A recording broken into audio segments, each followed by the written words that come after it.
Okay, so last time I was here, I used some of my leftover epoxy from some epoxy work I was doing to glue together the cheek doubler to the rudder cheek.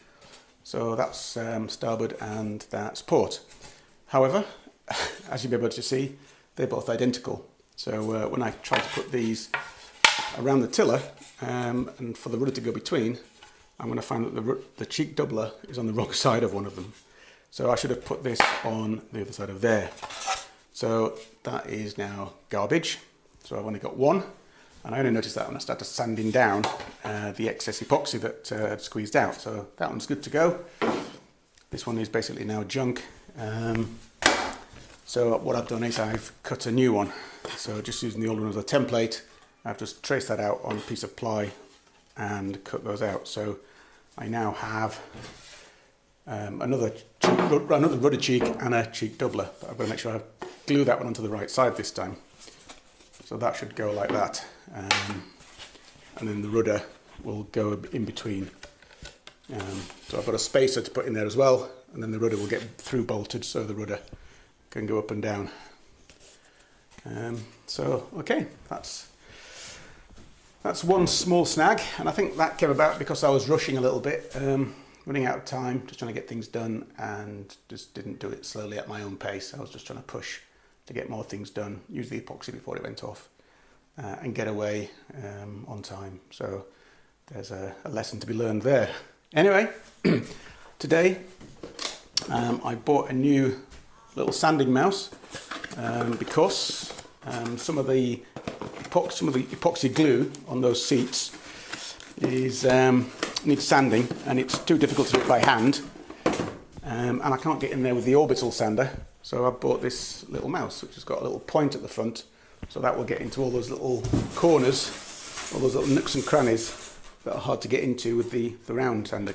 I thought it was worth spending £27 to actually make that look a bit neater. So that's the first job today.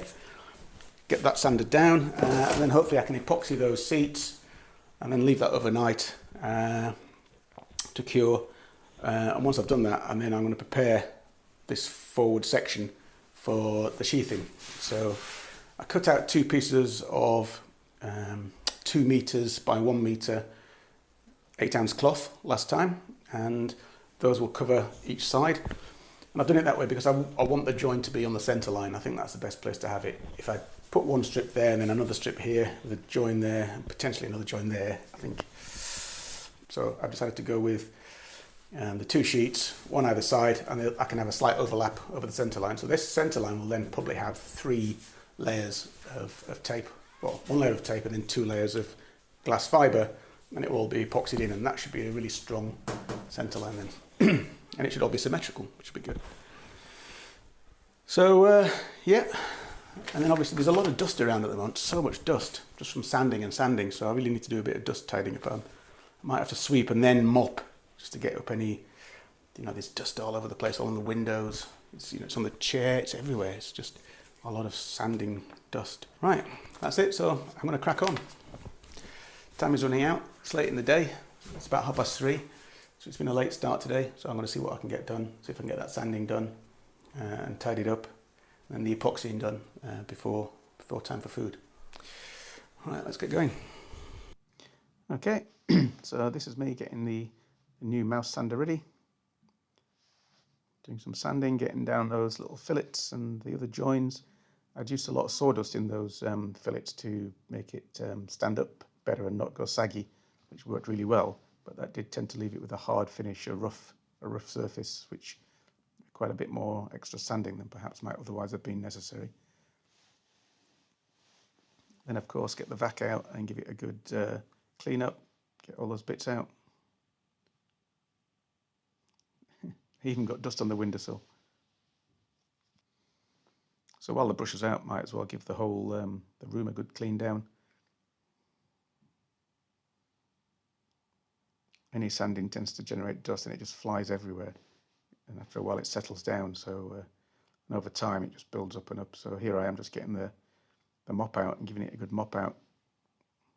Finally it's clean enough and I can get the tapes out, measure them, So each of those corners on those aft tanks needs to have some tape, fiberglass to it, epoxy to it. So this is getting all the tape cut to the right lengths. So what, something like 1, 2, 3, 4, 5, 6, 7, I think. Yeah, 7 tapes per tank. So getting all the tape cut to size. Now I'm doing the mixing, and a nice change of camera angle there so you can see a little bit better what I'm doing. Still learning about all this videoing. Right, now I've got the some plastic on top of the inside of the dinghy to stop the fiberglass. Sorry, to stop the epoxy from sticking or touching the wood while I actually pre-coat the tapes.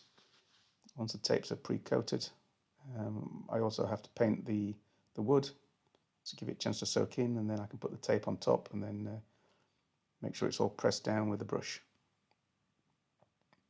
Don't want to get any air pockets or any little lumps or wrinkles, because you just have to sand them out, and then that's a pain because you've got no strength and structure.